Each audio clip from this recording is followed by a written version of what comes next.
आज भिडियो रे आमे जानिबा पुओ और झियो जन्म हेबार लक्षण गुड़िक कौन। आपण किपरि जानिबे आपणकर पुओ ना झियो हेबो। जेतेबेले गोटिया महिला गर्भवती हुअंती प्रथमे तांको इच्छा हुए जानिबाकू पेटरे थिबा पिला झियो ना पुओ। जदिओ आम देश रे भ्रूणर लिंग निरूपण करिबा अपराध, किंतु प्रत्येक मांकर इच्छा हुई थाए जे जानिबाकू पेटरे थिबा पिला झियो ना पुओ। कारण आसुथुबा छोटिया पिलाटीर स्वागत सही हिसाब रे सेमाने करि परिबे। आम देश रे अनेक ज्योतिष गर्भवती स्त्रींकर लक्षण देखि कहि दियंती पेटरे थिबा पिला झियो हेबे ना पुओ। अनेक भी हाथ देखि कहंती एही अनुमान सब बेले सठिक हेबो बोली कोनोसी भी ग्यारंटी नाही। बेले बेले एहा सठिक हुए तो पुणी केते बेले भूलभाल मध्य प्रमाणित होई थाए। आज हम आपनकू एमिति किछि लक्षण कहिबो जाहा द्वारा आपण जानि परिबे पेटरी बढ़ुतुबा पिला पुओ ना झियो। किंतु आपनकू अनुरोध जे एही लक्षण गुडी को जानी केबे भी भ्रूण नष्ट करिवे नाही, नचेत बहु असुविधारे पड़ी पारंती। चलंतु सही लक्षण विषय जानिबा। नंबर 1, प्रथमटी हेउछि पेटर आकार।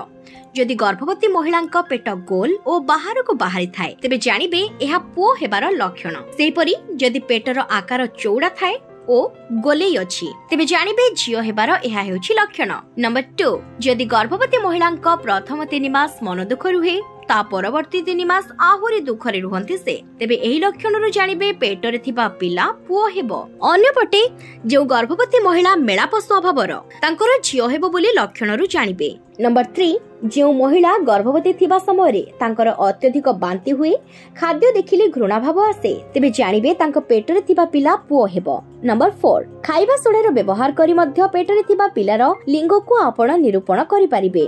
गोटिए पात्र रे सकाळर परिस्रा नेबे, सेथिरे बेकिंग सोडा गोटिए चामच पकाइबे। कुहा जाय बेकिंग सोडा पकाइबा मात्रे जदि परिस्रा रे फेण बा फुटुका परि हुए तेबे जानिबे पेटरे थिबा पिला झियो होई थाए। जदि सोडा पकाइबा परे परिस्रा रे किछि परिवर्तन न आसे तेबे जानिबे पेटरे थिबा पिला पुओ अटे। नंबर 5, जदि पेटरे पिला थिबा बेले अधिक मीठा खाइबा को इच्छा हुए तेबे जानिबे पेटरे थिबा पिला झियो हेबो। जदि खट्टा खाइबा को इच्छा हुए ताहाले जानिबे जे पुओ हेबो। नंबर 6, त्वचार परिवर्तन।